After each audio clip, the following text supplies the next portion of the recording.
hello tu tak. Oh nia tu Christmas ngi duang. Private jet chu tuam ni tu ka. Min an musit me me je ngoro New Year khopui kho khopum kwan ka le sa kang che du em. O ole nak tu ka aman ve kan chu tang kan lo pe fel don ya ole. Ani o. Ui tu kom Christmas ka ba hal lak tak pakhat ka ko pa pakhatin min ko pa ui nuam ngoro.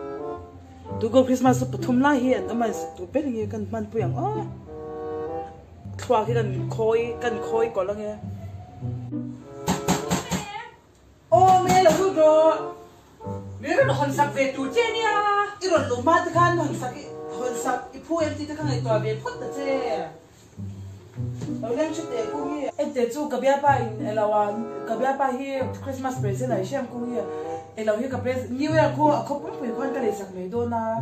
Ui house a big thing. A claim ka la ti dewa elaw New Year ai chanin ko te lai ko ve lai khale za be ko pek mai te ka do ente nang hi mi house no ti ta ga ha in ko mi that seria mai hai Christmas carol service aron som che ka tuma carol service ente tu la chu ka ke te hi rol lut tu ka chu tang a service liam khel song pe zo ka man la ka carol hi ka me da mu na ka lo carol be do nya tu ya e carol le rol lo ko sei thei de oi sei lo nem tu sei ta che I da sei lo si ka tinge carol tu mi rol so ente in sei vul tu ri ko dring mai nang hi ke sei vul tu la bin tu nge ke ai moi tu ri an ma mi han ngai tu ala he ko ve ram sa ba ya ke ai che lo sha chuan in mo Bangalore ko ka pet ta pang che hui ha tha tu la ya citizenship amendment an boy pui lai ya on pui lo mo ka du chuan in ka le the khu khwa khu mo Bangalore he lor la ve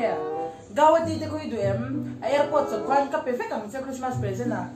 Ui, actually. Ente ye ni lo ka te.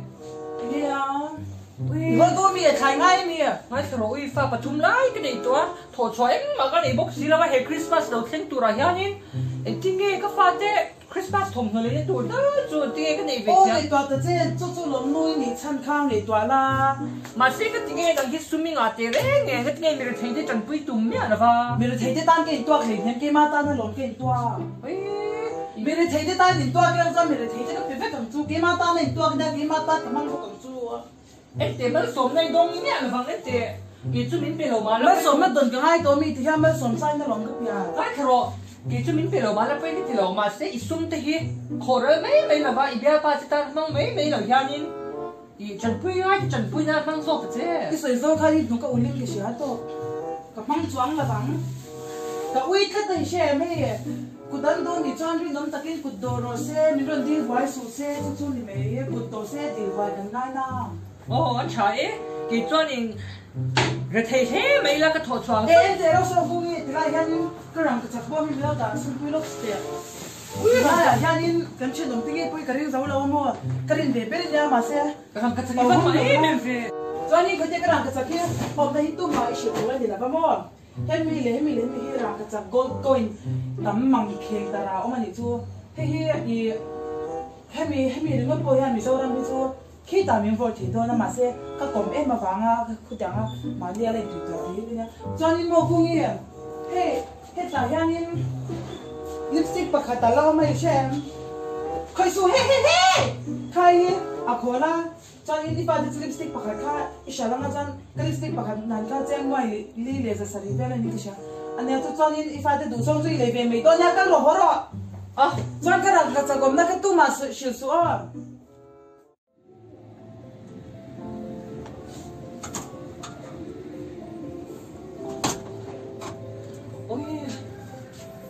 Chian ma ni se tu lai mi house ho mi house ton to ui kom tak ho hi an din huna chon ding la o Christmas don na ya te mi re thei tak Christmas thom vale tu nei lo te hawan ta ba heng ho hi ki chon ka chan puyang ma se mi house ui kom ho hian eng wanga an sum ta hi ui em ngem mon ni le heng ngen tin thagi po hi ke ma wanga house me ni sia apoi lo cha chung la mi kha na to pa chon ana rule nge yam